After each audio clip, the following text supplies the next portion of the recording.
Tenemos que irnos al Congreso de la República. Dile a tu camarógrafo que seguimos con él. Lourdes Paucar está en el Congreso de la República. Adelante, Lourdes. Respecto. No olvide usted que el Congreso tiene atribuciones para destituirlo. Justamente el congresista aprista Mauricio Mulder hablando sobre la denuncia que hubo anoche en Cuarto Poder sobre el Contralor. Es la comisión ad hoc para ese tema. En algún momento se habló que era la Comisión de Acusaciones Constitucionales. También hay una discusión que habrá que tener seguramente en el Consejo Directivo sobre ese tema, porque él es Contralor y tiene prerrogativa que está establecida en el artículo 99. Pero como se refiere, según se dice, a hechos anteriores, probablemente sea la Comisión de Fiscalización.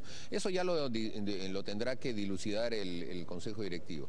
Una investigación en regla, al final, produce resultados también que pueden ser favorables o desfavorables, pero lo importante es que de todas maneras se realice, ¿no? Ahora, congresista, volviendo al tema del Contralor, básicamente, pero la denuncia data de agosto, no es reciente.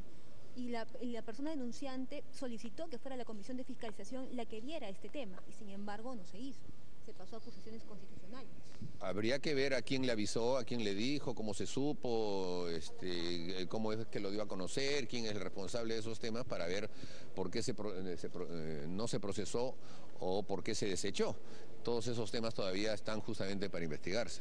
Yo sé tanto como ustedes de lo que he visto en la televisión, simplemente, ¿no? ¿Hay un ánimo de la bancada mayoritaria de repente de proteger al Contralor o de no investigar ese tema? No me parece. No olvide usted que el señor Alarcón ha sido nombrado por el señor Humala. Aquí no ha sido nombrado por este actual Congreso.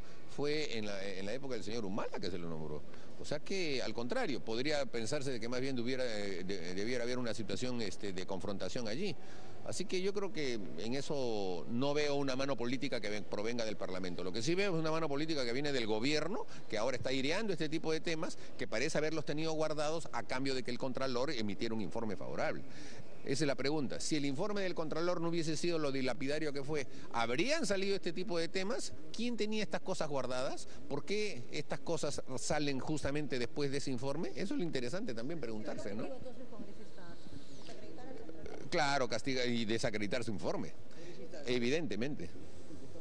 A ver, se está preguntando al congresista Mauricio Mulder respecto a si... ¿qué suspicacia le genera el hecho de que se presente ahora el informe de... Que alguien tenía toda esta información y la tenía guardada. Y la tenía guardada esperando seguramente el informe del tema Chincheros. La pregunta es, si el informe del tema Chincheros hubiese sido medianamente favorable al gobierno, ¿los peruanos sabríamos este tipo de denuncias que había contra el Contralor? Probablemente no. Quiere decir que aquí alguien, y probablemente el mismo gobierno, ha estado manejando información contra el Contralor, tratando de arrinconarlo. Al parecer no se ha dejado arrinconar y ha decidido enfrentar las circunstancias. Pero lo cierto es que en esta casualidad de que estas cosas aparezcan ahora, cuando debieron haber aparecido en el momento en que su nombre fue propuesto por el presidente Ollanta Humala, ¿no es cierto? Cuando el señor Humala propuso el nombre, entra un escrutinio público. Y todos los congresistas nos dedicamos a analizar el currículum de cada uno de los candidatos, etcétera, etcétera. En este caso fue una propuesta única. Y se analizaba, y la prensa también. Entonces, pero nadie encontró este tipo de cosas. Se le ratificó, asumió el cargo, era un hombre que tiene experiencia, ha sido vicecontralor, etcétera, etcétera, etcétera. Y ahora que hay un informe que es demoledor en el tema de Chinchero, ajá, ahí aparecen todas las cosas.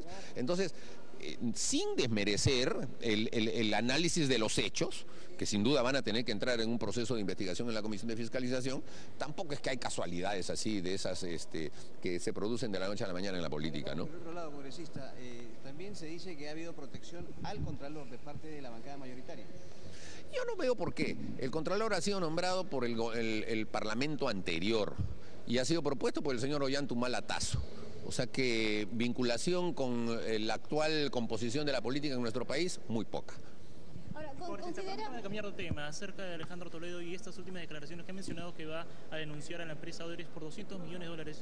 ¿Qué opina al respecto? Bueno, que es una estupidez más del señor Toledo. ¿Quién le puede creer? La verdad es que, mire, yo creo que estas preguntas hay que hacérselas a los policías, a los jueces, a los fiscales. Ellos son los que tienen que hablar ahora del señor Toledo. Los políticos ya no, porque el señor Toledo ya es un reo, ya no tiene nada que ver con la política. ¿Usted cree que el señor Toledo puede decir una sola cosa que sea cierta? una sola cosa que sea cierta, le apuesto lo que quiera que esa demanda nunca va a existir. Esas son solamente cosas que se dicen ante la prensa extranjera que no conoce los detalles y él los engaña con ese tipo de cosas. Pero la mitomanía ya los peruanos se la conocemos. Así que ni eso ni comentarlo. Que se constituya ante los jueces y que dé su verdad aquí. Y eso es todo lo que tiene que hacer el señor Toledo. El Contralor está pidiendo que se le entregue el 1% del monto total de cada proyecto para poder ejercer las acciones de control. ¿Esto le parece viable, congresista? Excesivo, tal vez. Mire, hay instituciones, yo siempre he estado en contra de eso, ¿ya? Porque la función del Estado no se cumple a cambio de una remuneración extra, aunque sea institucional. Pero eso ya lo hace la Superintendencia de Administración Tributaria, por ejemplo. La SUNAT, por hacer su trabajo de cobrar impuestos, cobra una comisión especial y adicionalmente esa comisión se la reparten en sus trabajadores.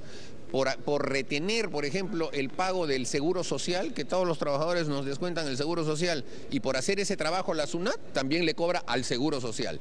Y ese dinero se reparte en sus trabajadores. Eso siempre me ha parecido a mí letal, malo, en contra de la Constitución. Pero cunde como ejemplo, y ahora hay otras instituciones como la que usted señala que también quieren lo mismo. No, no me parece. Cada uno debe cumplir su trabajo con su presupuesto y punto. Ok, muchísimas gracias. Palabras entonces del congresista aprista Mauricio Mulder.